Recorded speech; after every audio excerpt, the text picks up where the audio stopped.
The golden thread in the whirlwind of time.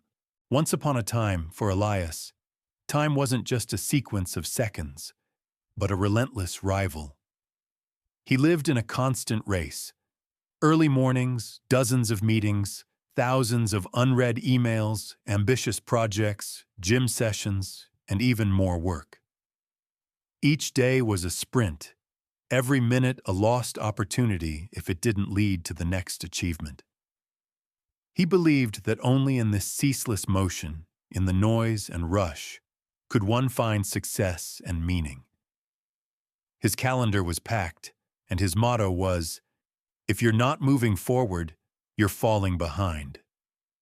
The world around him spun faster than he could blink, and Elias was its perfect passenger, gritting his teeth and holding on tight. He achieved a great deal, a high-ranking position, a prestigious apartment, the admiration of colleagues. But oddly enough, the more he gained, the emptier he felt. The joy of victories was fleeting, and the anxiety of new tasks surged with renewed force. He constantly felt breathless, as if running on the bottom of an ocean. His mind was filled with the echo of unfinished business, unkept promises, and missed moments. One day, during another business trip, his flight was delayed for 24 hours due to a severe storm.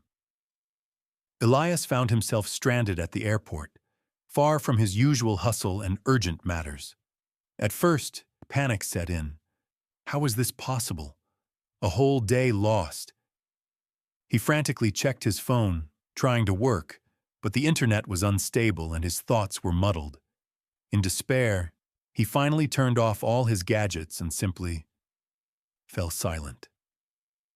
For the first time in many years, he didn't know what to do with empty time. He looked out the window at the raging weather, watched raindrops stream down the glass, and listened to the muffled hum of the airport. Gradually, very slowly, the noise in his head began to subside. He noticed how the clouds moved, the shade of the gray sky, how children in a corner played a simple game. He sat there for several hours, simply being present, not planning, not evaluating, not striving. In that moment, as the external world slowed to a complete halt, Elias felt something new. He remembered how, as a child, he could spend hours watching an ant, how the sound of the wind in the trees captivated him. These were moments of pure, aimless joy of being. He pulled out an old, well-worn book from his bag that his grandmother had once given him, but which he had never opened due to lack of time. It was a collection of poems. As he read them, he didn't rush to grasp the meaning of every line, but simply allowed the words to flow, creating images in his mind. He felt something inside him relax, releasing unseen shackles.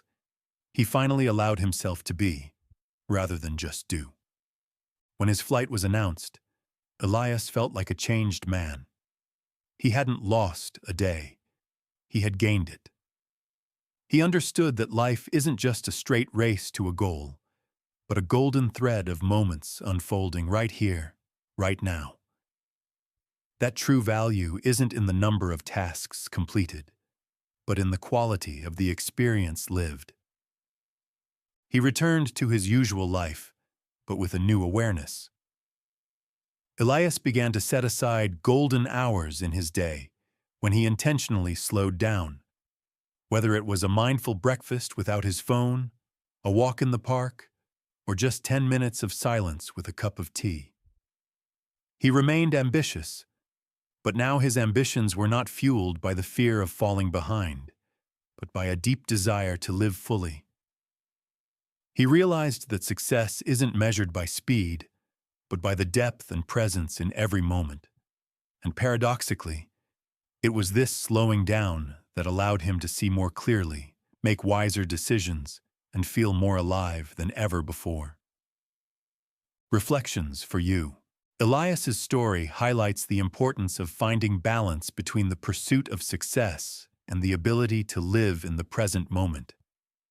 Have you ever felt caught in a constant race? And what helped or could help you slow down? What golden threads of moments do you miss in your daily hustle?